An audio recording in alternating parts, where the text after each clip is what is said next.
naag wariifo ah oo warka naga qaado maysan jirin habeenkiina ma jirin faynuus baan shidan jirnay caruurta dariska oo dhan gurigeenna ayay iman jireen si aan u wada daawano TV-ga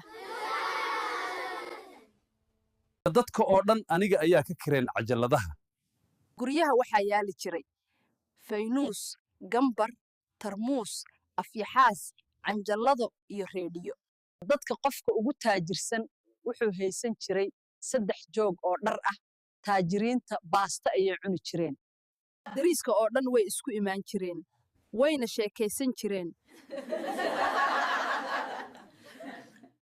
dadka oo dhan aniga ka kireen jiray canjaladaha filimaanta